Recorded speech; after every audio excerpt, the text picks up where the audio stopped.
সরকারি উদাসীনতার কারণে ঐতিহ্য হারাচ্ছে উদয়পুর শহরের রাজন্য আমলের স্মৃতি বিজড়িত উদয়পুরের ভুবনেশ্বরী মন্দির। এমনটাই অভিমত পর্যটক মহল সহ স্থানীয়দের। রাজন্য আমলের বহু স্মৃতি বিজড়িত এই ভুবনেশ্বরী মন্দিরটি দেখতে প্রতিদিনই রাজ্য সহ বিভিন্ন স্থান থেকে পর্যটকরা আসে। কিন্তু সম্প্রতি এই উদয়পুর ভুবনেশ্বরী মন্দির প্রাঙ্গণে প্রাকৃতিক ভারসাম্য সৌন্দর্যে ভরপুর এই স্থানে নানা সমাজদ্রোহীদের আনাগোনা বেড়ে গিয়েছে। প্রতিদিনই মন্দির প্রাঙ্গণের আশেপাশে নেশা সামগ্রী সহ বিভিন্ন সমাজদ্রোহীদের অবৈধ আড্ডা বসছে। স্থানীয়দের অভিযোগ, এ বিষয়ে স্থানীয় প্রশাসনের কোনো উদ্যোগ নেই, নিরাপত্তা ব্যবস্থা ঠিকঠাক মতো করা হচ্ছে না বলে অনেকের অভিমত রয়েছে।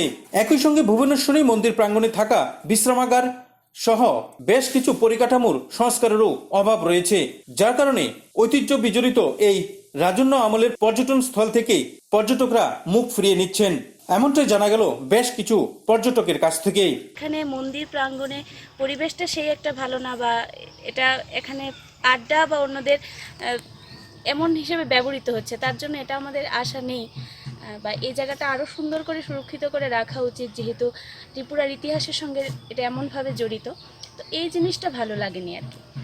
যেগুলো রয়েছে আমাদের ত্রিপুরার প্রাচীন স্মৃতি রয়েছে, সবগুলোকে আরেকটু সুন্দর করে রক্ষণাবেক্ষণ করলে এবং আরেকটু সুরক্ষিত করে রাখলে, আরেকটু পরিষ্কার পরিচ্ছন্ন এবং মেনটেনেন্স একটা থাকলে ভালোভাবে, তো অনেক দূর দূরান্ত থেকে ত্রিপুরা, এমনকি ত্রিপুরার বাইরে থেকে অনেকে আসে ত্রিপুরার ইতিহাস সম্বন্ধে জানার জন্য, তার জন্য একটু সুবিধা হয় এবং পরিবেশটাও সুন্দর থাকে, মানুষ এসেও এখানে আমাদের ত্রিপুরা সম্পর্কে অনেক কিছু জানতে পারে। রাজন্য আমলের স্মৃতি বিজড়িত ভুবনেশ্বরী মন্দিরটি রক্ষণাবেক্ষণ এবং সঠিক পরিচর্যার মাধ্যমে তার ঐতিহ্য ফিরে পাবে, এটাই আশা করছে উদয়পুর শহরের মানুষ।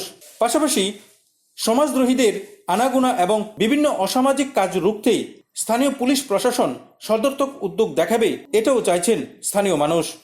ব্যুরো রিপোর্ট, আকাশ ত্রিপুরা।